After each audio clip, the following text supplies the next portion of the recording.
స్వాతంత్రం చాలా త్యాగాలతోటి సాధించుకున్నది. ఈ రోజున గౌరవ ప్రధానమంత్రి శ్రీ నరేంద్ర మోదీ గారి మార్గదర్శకంలో, ముఖ్యమంత్రి శ్రీ నారా చంద్రబాబు నాయుడు గారి నాయకత్వంలో అభివృద్ధి సంక్షేమం సమపాళ్లుగా ముందుకు సాగుతూ ఉంది. ఇచ్చిన హామీల ప్రకారం సూపర్ 6ని అమలు చేస్తూ మహిళలకి ముఖ్య ప్రాధాన్యత ఇస్తున్నాం. రాష్ట్రంలో తల్లికి వందనం పథకం ద్వారా ఈ ఏడాది 67.27 లక్షల తల్లులకి, మాతృమూర్తులకి 8,745 కోట్లు వారి అకౌంట్స్లో జమ చేశాం. అలాగే దీపం పథకం కింద 2 విడతల్లో 1 కోటి ఉచిత గ్యాస్ సిలిండర్లు ఇచ్చి 5 ఏళ్లలో ఏడాదికి 3 సిలిండర్ల చొప్పున 13,423 కోట్లు ఖర్చు చేయబోతున్నాం. ఈ రోజు నుండి స్త్రీ శక్తి పథకం ద్వారా ఆర్టీసీ బస్సుల్లో మహిళలకి ఉచిత ప్రయాణాన్ని ప్రారంభిస్తున్నాం. పంచాయతీరాజ్ బాధ్యతలు స్వీకరించిన వెంటనే జాతీయ పండుగల నిధులను మైనర్ పంచాయతీలకి 100 నుంచి 10,000కి, మేజర్ పంచాయతీలకి 250 నుంచి 25,000కు పెంచి సర్పంచుల ఆత్మగౌరవాన్ని కాపాడాం. గ్రామ స్వరాజ్య సాధన లక్ష్యంలో భాగంగా ఒకే రోజు 13,326 గ్రామ పంచాయతీల్లో గ్రామ సభలు నిర్వహించి ప్రపంచ రికార్డు సాధించాం. పల్లె పండుగ ద్వారా 4,000 కిలోమీటర్ల సిసి రోడ్లు, 22,500 మినీ గోకులాలు, 1,00,000 నీటి కుంటలు, 15,000 నీటి తొట్లు పూర్తి చేశాం. పంచాయతీరాజ్ ఇంజనీరింగ్ డిపార్ట్మెంట్ ద్వారా 2,000 కిలోమీటర్ల బీటీ రోడ్లు, 14 కొత్త వంతెనలు నిర్మించాం. గ్రామీణ ఉపాధి హామీ పథకం ద్వారా 75.23 లక్షల ఉపాధి శ్రామికులకు గ్రామాల్లోనే ఉపాధి కల్పించి ప్రమాద పరిహారం 50,000 నుంచి 4 లక్షలకు పెంచాం. అడవి తల్లి బాట కింద కొండ ప్రాంతాల్లో 1,005 కోట్లతోటి 625 గిరిజన గ్రామాలను అనుసంధానిస్తూ 1,069 కిలోమీటర్ల రోడ్ల నిర్మాణానికి ప్రధానమంత్రి జనజాతి ఆదివాసీ న్యాయ మహా అభియాన్ కింద ఉపాధి హామీ పథకం కింద రాష్ట్ర నిధులతోటి శ్రీకారం చుట్టాం.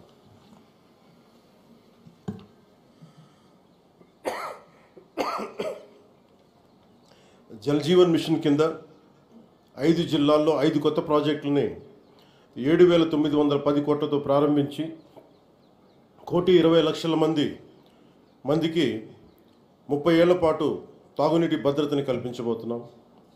అటవీ విస్తీర్ణం 30% నుండి 37% పెంచే లక్ష్యంలో 1,00,00,000 మొక్కలు నాటి వీటిని QR కోడ్లతో ట్రాకింగ్ కూడా ప్రారంభించాం.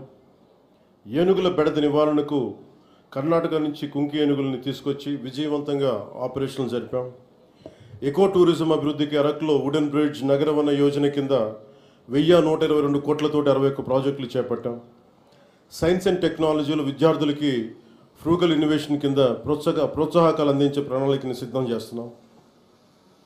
ముఖ్యంగా కాకినాడ జిల్లా ప్రగతి నివేదిక, అన్నదాత సుఖీభవ, PM కిసాన్ పథకం ద్వారా 1,50,475 మంది రైతులకి 102 కోట్లు తొలి విడతగా జమ చేయడం జరిగింది.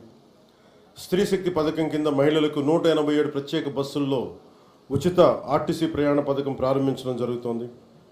తల్లికి వందనం పథకం ద్వారా 2,79,312 మంది విద్యార్థుల తల్లులకు ఖాతాలో ఒక్కొక్కరికి 13,000 రూపాయలు జమ చేయడం జరిగింది. అంతర్జాతీయ యోగా దినోత్సవంలో పాల్గొన్న 5,000 మంది యోగా శిక్షకులు, 8 లక్షల ప్రజలకు అభినందనలు తెలియజేస్తున్నాం. 2,69,148 లబ్ధిదారులకు ప్రతి నెల NTR భరోసా పింఛన్ల కింద 116 కోట్లు పంపిణీ చేయడం జరుగుతుంది. ఉపాధి హామీ పథకం ద్వారా 118.46 కోట్ల వేతనాలు, 93.46 కోట్ల మెటీరియల్ ఖర్చుతోటి గ్రామీణ అభివృద్ధి చేయడం జరుగుతూ ఉంది. గత ఏడాది 107 జాబ్ మేళాల ద్వారా 7,000 మందికి మన కాకినాడలో 7,000 మందికి ఉద్యోగాల అవకాశాలు కల్పించడం జరిగింది. ప్రతి అసెంబ్లీ నియోజకవర్గంలో స్కిల్ హబ్, పార్లమెంట్ పరిధిలో జేఎన్టీయూ కాకినాడలో స్కిల్ కాలేజ్ ప్రారంభించడం జరిగింది. మాదక ద్రవ్యాల నివారణకు పాఠశాలలు, కళాశాలలు ఈగల్ క్లబ్లు ఏర్పాటు చేయడం జరిగింది. జల్ జీవన్ మిషన్ ద్వారా 497 కోట్ల వ్యయంతో ఇప్పటి వరకు 506 పనులు పూర్తి చేయడం జరిగింది. రోడ్లు భవనాల శాఖ ద్వారా 27 కోట్లతోటి రహదారులు గోతులు పూడ్చడం జరిగింది. గడిచిన ఏడాదిలో పిఠాపురం నియోజకవర్గంలో 308 కోట్లకు పైగా పనులు చేసి దేశంలోనే మోడల్ నియోజకవర్గంగా దాన్ని తీర్చిదిద్దుపోతున్నాం. వచ్చే 4 ఏళ్లలో మరింత ప్రగతికి కట్టుబడి ఉన్నామని మీ అందరికీ తెలియజేసుకుంటా ఉన్నాం. ఇంత అభివృద్ధిని మనం సాధించగలిగామంటే ప్రతిసారి కొన్ని చీకటి రోజులు వస్తాయి ప్రతి ఒక్కరికి. మన రాష్ట్రంలో 2019 నుంచి 2024 వరకు ఒక డార్క్ డేస్. బ్రిటిష్ వాళ్ళు ఎలా పరిపాలించారో, బ్రిటిష్ వాళ్ళు దేశాన్ని ఎలా కబంధ హస్తాల్లో పెట్టుకున్నారో మన రాష్ట్రం కూడా అలాంటి కబంధ హస్తాల్లో పెట్టుకున్నప్పుడు స్వాతంత్ర సమరయోధుల స్ఫూర్తితోటి ఒకటే ఎదుర్కొన్నాం. బ్రిటిష్ వాళ్ళు నేర్పించి వెళ్ళిపోయింది మనకి డివైడ్ అండ్ రూల్, మనల్ని విభజించండి పాలించండి అని. కానీ ఎలా మన కూటమి ప్రభుత్వం మన స్వాతంత్ర సమరయోధుల స్ఫూర్తితోటి యునైటెడ్ అండ్ రూల్, కలిసి ఉందాం, కలిసి పాలన చేద్దాం, ఇదే కూటమి ప్రభుత్వం తాలూకు ముఖ్య ఉద్దేశం. ఈ స్ఫూర్తిని మేము స్వాతంత్ర సమరయోధుల పోరాట స్ఫూర్తిని నుంచి మేము తీసుకున్నది.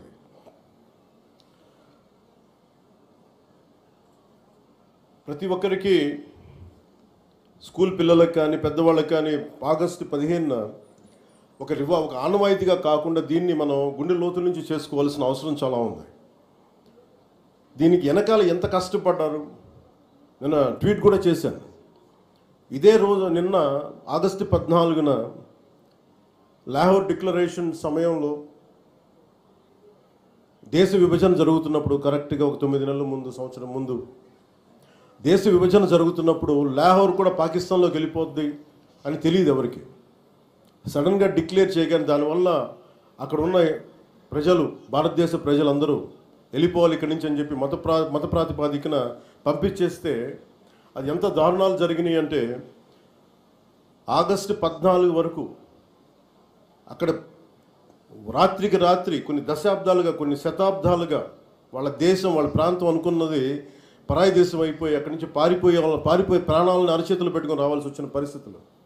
అలాంటి పరిస్థితులను ఒకవైపు పంజాబ్లో మహిళలు సామూహిక మానభంగాలు గురవుతూ చాలా నిర్దాక్షిణ్యమైన పరిస్థితుల్లో ఉండి, అంటే మన స్వాతంత్రం చాలా తేలిగ్గా సంపాదించుకున్నాం, కేవలం ఏమంటారు అహింసా విధానాల ద్వారా మనం సంపాదించుకున్నాం అంటాం. కానీ వాస్తవానికి మన స్వాతంత్రం రావడానికి చాలా హింస జరిగింది.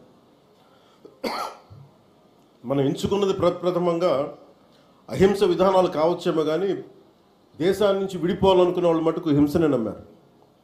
అది ఈ రోజుకి, దేశ విభజన జరిగినప్పటి నుంచి ఈ రోజు మన ఆపరేషన్ సింధూర్ దాకా మత ప్రాతిపాదికన హింస జరుగుతూనే ఉంది.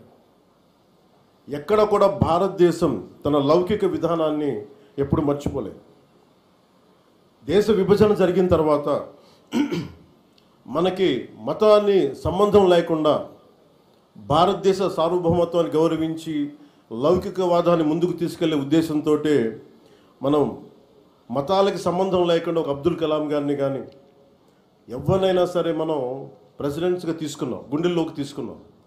కానీ ఇది పాకిస్తాన్లో లేదు. పాకిస్తాన్లో ఎవరిని కూడా ఒక హిందూ క్రికెటర్ కానీ ఉంటే వాళ్ళు వెళ్ళిపోయే విధానం కానీ, అలాగే ఒక హిందూ ఒక బలమైన స్థానాల్లో కనిపించే నాయకులు కానీ ఎక్కడ కనిపించరు. అంటే వాళ్ళు విభజన కోరుకుంది మత ప్రాతిపాదికన, కానీ దాన్ని మనం ఎప్పుడు అలా తీసుకోవాలి. మత ప్రాతిపాదికన 2 దేశాలు విడిపోయినప్పటికీ భారతదేశం అత్యధికంగా హిందువులు ఉన్నప్పటికీ కూడా అన్ని మతాల వారిని సమానంగా గౌరవించి ముందుకు తీసుకెళ్లే సంస్కృతి భారతదేశానికి. దీనికి లౌకికం విధానం అనేది ఈ సంస్కృతిలో ఉన్నది. ఈ సంస్కృతికి ఎవరు నేర్పించక్కర్లా, పరాయి వాళ్ళు నేర్పించక్కర్లా, యూరోపియన్స్ నేర్పించక్కర్లా, ఇది మన లోపల ఉంది. ఈ స్ఫూర్తిని మనందరం ముందుకు తీసుకెళ్ళాలి. అలాగే ముఖ్యంగా మహిళలకి త్యాగాలకి చాలా పెద్ద పీట వేయాలి అనే మనస్ఫూర్తిగా మేము ముందుకు తీసుకెళ్తాం. అలాగే మనం ఇందాక మీకు ప్రారంభించి చెప్పినప్పుడు ఈ అభివృద్ధి కానీ, సూపర్ 6 కానీ, పెట్టుబడులు కానీ ఇవన్నీ రావాలి అంటే లా అండ్ ఆర్డర్ చాలా బలంగా ఉండాలి. లా అండ్ ఆర్డర్ బలంగా లేకపోతే వచ్చే దుస్థితి కానీ పెట్టుబడులు రావు. ఉదాహరణకి ఉత్తరప్రదేశ్లో యోగి ఆదిత్యనాథ్ గారు ముఖ్యమంత్రిగా ప్రమాణ స్వీకారం చేసిన తర్వాత 8 సంవత్సరాల కాలంలో అది 15 లక్షల రూపాయల కోట్ల పెట్టుబడిని ఆకర్షించడం జరిగింది. దానికి కారణం అంతకుముందు ఒక అన్రూలీ స్టేట్గా ఉండేది. పెట్టుబడులు రావడానికి సాహసించేవారు కాదు. కానీ ఆయన రాగానే ఆయన పెట్టింది లా అండ్ ఆర్డర్ చాలా బలంగా ఉండాలి. దానివల్ల ఈరోజు వాళ్ళకి 15 లక్షల పెట్టుబడి వచ్చింది. అలాగే ఆంధ్రప్రదేశ్కి లా అండ్ ఆర్డర్ చాలా చాలా క్లిష్టమైంది. అలాగే భవిష్యత్తుని పదే పదే ఈ కూటమి ప్రభుత్వం ఒక దశాబ్దన్నర ఎందుకు ఉండాలి అని అంటున్నానంటే సుస్థిరత ప్రజలకు ఇవ్వాలన్న ఒక ఉద్దేశం తప్ప పదవుల్లో కూర్చొని దీన్ని ఎంజాయ్ చేయాలి లేదంటే దీన్ని ఆస్వాదించాలన్న కాంక్ష ఎవరికి లేదు. కానీ ఈ దుస్థితి నుంచి, ఎందుకంటే అనుక్షణం ప్రతిపక్ష నాయకులను చూస్తూనే ఉన్నారు. జాతీయ స్థాయి ప్రతిపక్ష నాయకుల నుంచి ఓడిపోతేనేమో సడన్గా ఓట్ చోరీ అంటారు. వాళ్ళు గెలిచినప్పుడేమో ఓట్ చోరీలు కనిపించే వాళ్ళకి. గత ప్రభుత్వంలో కూడా చూశాను. 2019లో వాళ్ళు గెలిచినప్పుడు మేము ఎక్కడా మాట అనలా. ప్రజలు తీర్పు ఇచ్చారు, దాన్ని గౌరవించాం. 2024లో 151 సీట్లు కూటమి ప్రభుత్వానికి ఇచ్చి 164 కూటమి ప్రభుత్వానికి ఇస్తే సడన్గా వారికి ఏమనిపించిందంటే ఇది ఓట్ల గురించి మన ఓటింగ్ మెషిన్లో తప్పంటాం. అంటే గెలిచినప్పుడు ఒక న్యాయం, ఓడిపోయినప్పుడు ఇంకో న్యాయం. ఇది రాష్ట్రం, జాతీయ స్థాయి నుంచి రాష్ట్రం వరకు ఒకటే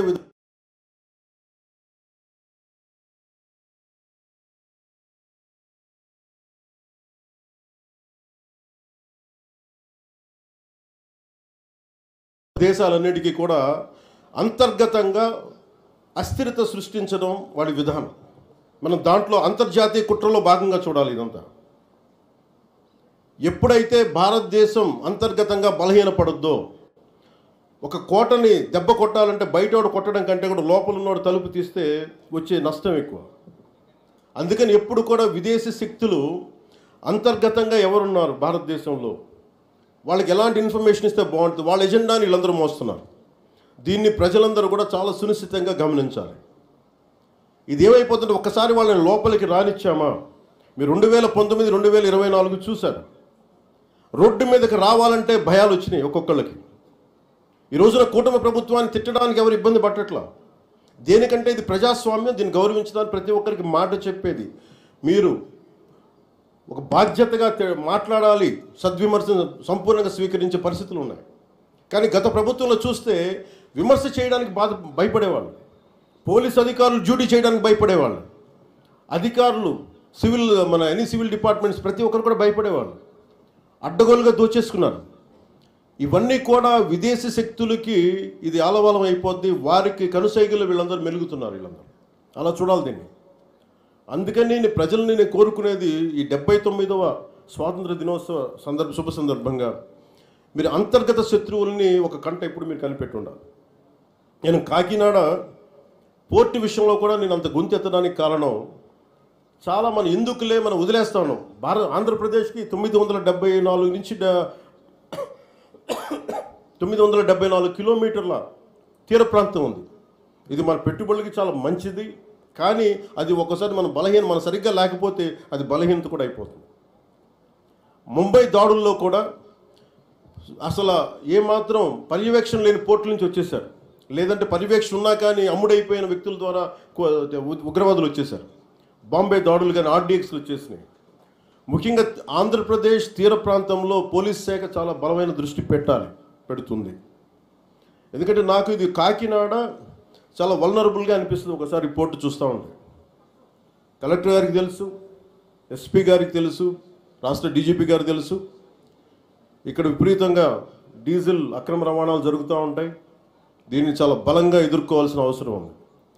పోన్లే బియ్యమే కదా, డీజిలే కదా అని మనం వదిలేస్తే ఒకసారి దోపిడీ, ఒకసారి స్మగ్లింగ్ అలవాటైన వాళ్ళకి బయట నుంచి వెపన్స్ వచ్చే అవకాశాలు ఉంటాయి, బాంబులు తీసుకొచ్చే అవకాశాలు ఉంటాయి. వీటన్నిటిని కూడా ఒక చాలా ఏమరపాటుగా ప్రతి ఒక్కళ్ళు ఉండాలి.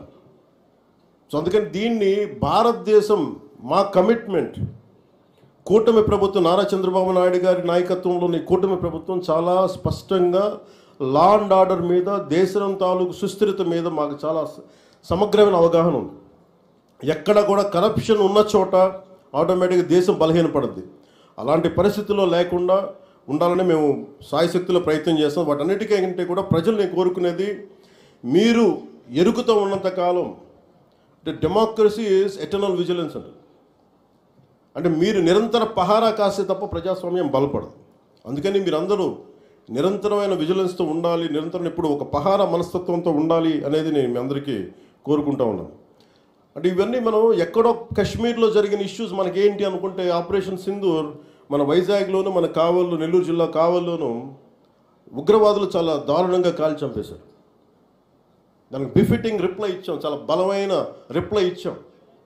కానీ మనం పెట్టుకోవాల్సింది, మన లోపల ఉన్న దేశాన్ని సుస్థిరతని దెబ్బతీసే ప్రతి ఒక్క వ్యక్తిని కూడా మనం దృష్టి పెట్టాలి, దృష్టి సారించాలి.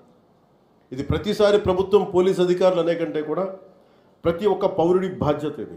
నేను నా వంతు బాధ్యతను నిర్వర్తిస్తున్నాను. అలాగే ప్రతి ఒక్కరు కూడా మీ వంతు బాధ్యతని నిర్వర్తించాల్సిందిగా మనస్ఫూర్తిగా నేను కోరుకుంటా ఉన్నాను.